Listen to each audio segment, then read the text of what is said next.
ಯಾದಗಿರಿಯಲ್ಲಿ ಟ್ರಾನ್ಸ್ಫಾರ್ಮರ್ಗೆ ಬಾಲಕಿ ಬಲಿಯಾಗಿದ್ದು ಟ್ರಾನ್ಸ್ಫಾರ್ಮರ್ ಸ್ಪರ್ಶಿಸಿ 8 ವರ್ಷದ ಬಾಲಕಿ ಸಾವನ್ನಪ್ಪಿದ್ದಾಳೆ. ಹುಣಸಗಿಯ ಅಗತೀರ್ಥದ ಅಂಜಲಿ ಮೃತಪಟ್ಟಂತಹ ದುರ್ದೇವಿಯಾಗಿದ್ದು ಯಾದಗಿರಿಯಲ್ಲಿ ಟ್ರಾನ್ಸ್ಫಾರ್ಮರ್ಗೆ ಬಾಲಕಿ ಸಾವನ್ನಪ್ಪಿರುವಂತಹ ಘಟನೆ ನಡೆದಿದೆ. 8 ವರ್ಷದ ಪುಟ್ಟ ಬಾಲಕಿ ಸಾವನ್ನಪ್ಪಿದ್ದು ಆಟ ಆಡ್ತಾ ಟ್ರಾನ್ಸ್ಫಾರ್ಮರ್ ಬಳಿ ಹೋಗಿದ್ಲು ಬಾಲಕಿ. ಹೊಲದಲ್ಲಿ ಟ್ರಾನ್ಸ್ಫಾರ್ಮರ್ ಇದ್ರೂ ಕೂಡ ಅಲ್ಲಿ ಬೇಲಿ ಹಾಕಿರಲಿಲ್ಲ. ಜೆಸ್ಕಾಂ ಅಧಿಕಾರಿಗಳ ವಿರುದ್ಧ ನಿರ್ಲಕ್ಷ್ಯದ ಆರೋಪ ಈಗ ಕೇಳಿ ಬಂದಿದೆ. ಆದರೆ ಬಾಲಕಿಯ ಸಾವು ಈಗ ಇಡೀ ಕುಟುಂಬವನ್ನೇ ಆಕ್ರಂದನಕ್ಕೆ ಈಡು ಮಾಡಿಕೊಟ್ಟಿದೆ. ಕುಟುಂಬ ಶೋಕ ಸಾಗರದಲ್ಲಿ ಮುಳುಗಿದೆ. ಯಾಕಂದ್ರೆ ಹೊಲದಲ್ಲಿ ಆಟ ಆಡೋದಕ್ಕೆ ಅಂತ ಹೋದಂತಹ ಬಾಲಕಿ ಶವವಾಗಿ ಈಗ ವಾಪಸ್ ಬಂದಿದ್ದು ಜೆಸ್ಕಾಂ ಅಧಿಕಾರಿಗಳ ವಿರುದ್ಧ ನಿರ್ಲಕ್ಷ್ಯದ ಆರೋಪ ಕೇಳಿ ಬಂದಿದೆ. ಯಾಕಂದ್ರೆ ಹೊಲದಲ್ಲಿ ಟ್ರಾನ್ಸ್ಫಾರ್ಮರ್ ಇದ್ರೂ ಕೂಡ ಅಲ್ಲಿ ಯಾವುದೇ ರೀತಿಯಾದಂತಹ ಒಂದು ಮುನ್ನೆಚ್ಚರಿಕವಾಗಿ ಬೇಲಿಯನ್ನ ಹಾಕಿರ್ಲಿಲ್ಲ ಅನ್ನುವಂತಹ ಒಂದು ಆರೋಪ ಕೂಡ ಕೇಳಿ ಬರ್ತಾ ಇದೆ. ಟ್ರಾನ್ಸ್ಫಾರ್ಮರ್ ಸ್ಪರ್ಶಿಸಿ ಬಾಲಕಿ ಸಾವನ್ನಪ್ಪಿದ್ದಾಳೆ.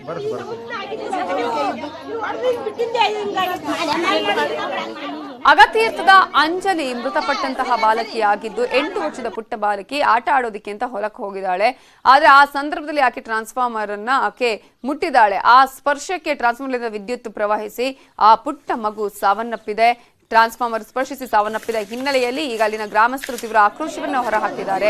ಜೆಸ್ಕಾಂ ವಿರುದ್ಧ ತಮ್ಮ ಆರೋಪವನ್ನ ಈಗ ಮಾಡ್ತಾ ಇರುವಂತದ್ದು ಏನಂದ್ರೆ ಅಲ್ಲಿ ಯಾವುದೇ ರೀತಿಯಾದಂತಹ ಮುನ್ನೆಚ್ಚರಿಕೆಯನ್ನು ತೆಗೆದುಕೊಂಡಿರಲಿಲ್ಲ. ಅಂದ್ರೆ ಮಕ್ಕಳು ಅಥವಾ ವಯೋವೃದ್ಧರು ಯಾರಾದ್ರೂ ಬಂದಂತಹ ಸಂದರ್ಭದಲ್ಲಿ ಅಲ್ಲಿ ಹೋಗದ ಹಾಗೆ ಅಥವಾ ಆ ಪ್ಲೇಸ್ಗೆ ಒಂದಷ್ಟು ಬೇಲಿಯನ್ನ ಹಾಕುವಂತಹದ್ದಾಗಿರ್ಬೋದು ಅಥವಾ ಅಲ್ಲಿಗೆ ಬೇಕಾದ ಮುನ್ನೆಚ್ಚರಿಕೆ ಕ್ರಮಗಳನ್ನು ತೆಗೆದುಕೊಳ್ಬೇಕಾಗಿತ್ತು. ಆದ್ರೆ ಅದ್ಯಾವುದನ್ನ ಮಾಡದೆ ಈಗ ಬಾಲಕಿಯ ಸಾವಿಗೆ ನೇರವಾಗಿ ಅಧಿಕಾರಿಗಳೇ ಕಾರಣ ಅನ್ನುವಂತಹ ಆರೋಪವನ್ನ ಗ್ರಾಮಸ್ಥರು ಅವರ ಕುಟುಂಬಸ್ಥರು ಮಾಡ್ತಾ ಇದ್ದಾರೆ. ಟ್ರಾನ್ಸ್ಫಾರ್ಮರ್ ಇದ್ರೂ ಕೂಡ ಬೇಲಿ ಹಾಕದೆ ಇಷ್ಟೊಂದು ನಿರ್ಲಕ್ಷ್ಯವನ್ನ ಮಾಡಿರೋದು, ಬೇಜವಾಬ್ದಾರಿಯನ್ನ ವರ್ತನೆ ಮಾಡಿರೋದು ಪುಟ್ಟ ಬಾಲಕಿಯ ಸಾವಿಗೆ ಕಾರಣ ಆಗಿದ್ದಾರೆ ಅನ್ನುವಂತಹ ಒಂದು ನೋವನ್ನ ಆಕ್ರೋಶವನ್ನ ಹೊರಹಾಕಿದ್ದಾರೆ. ಏನೋ ನೀವೀಗಾಗಲೇ ದೃಶ್ಯಗಳಲ್ಲಿ ಗಮನಿಸಬಹುದು, ಅಲ್ಲಿ ಟ್ರಾನ್ಸ್ಫಾರ್ಮರ್ ಇರೋದನ್ನ ನಾವು ನಿಮ್ಗೆ ತೋರಿಸ್ತಾ ಇದೀವಿ. ಆ ಟ್ರಾನ್ಸ್ಫಾರ್ಮರ್ ಪಕ್ಕ ಯಾವುದೇ ರೀತಿಯಲ್ಲೂ ಕೂಡ ಅಲ್ಲಿಗೆ ಹೋಗದ ಹಾಗೆ ಅಥವಾ ಆ ಒಂದು ಪ್ಲೇಸ್ಗೆ ಎಚ್ಚರಿಕೆ ಇರಬೇಕಾಗಿರ್ಬೋದು ಅಥವಾ ಆ ಪ್ಲೇಸ್ಗೆ ಹೋಗದ ಹಾಗೆ ಒಂದು ಯಾವುದೇ ರೀತಿಯಲ್ಲೂ ಕೂಡ ಮುನ್ನೆಚ್ಚರಿಕೆ ಇಲ್ಲ, ಬೇಲಿಯನ್ನ ಹಾಕಿಲ್ಲ ಅಥವಾ ಅದಕ್ಕೆ ಬೇಕಾದಂತಹ ಒಂದು ಕ್ರಮಗಳನ್ನ ಕೈಗೊಂಡಿಲ್ಲ.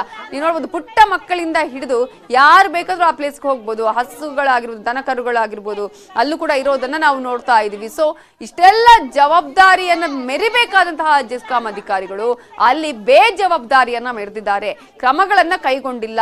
ಮುನ್ನೆಚ್ಚರಿಕೆಯನ್ನ ತೆಗೆದುಕೊಂಡಿದ್ರೆ ಮಕ್ಕಳ ಸಾವಿಗೆ ಕಾರಣ ಆಗ್ತಿರ್ಲಿಲ್ಲ, ಈ ಪುಟ್ಟ ಮಗುವಿನ ಸಾವಿಗೆ ಕಾರಣ ಆಗ್ತಾ ಇರ್ಲಿಲ್ಲ ಅನ್ನುವಂತಹ ಆಕ್ರೋಶ ಆಗಿನ ದೃಶ್ಯಗಳಲ್ಲೂ ಕೂಡ ಅದೇ ಕಾಣಿಸ್ತಾ ಇದೆ. ನಮ್ಗೆ ಅಲ್ಲಿ ಏನಾಗಿದೆ, ಯಾವ ರೀತಿಯಾದಂತಹ ಒಂದು ಬೇಜವಾಬ್ದಾರಿ ನಿರ್ಲಕ್ಷ್ಯತನ ಕಾಣಿಸ್ತಾ ಇದೆ ಅಂತ.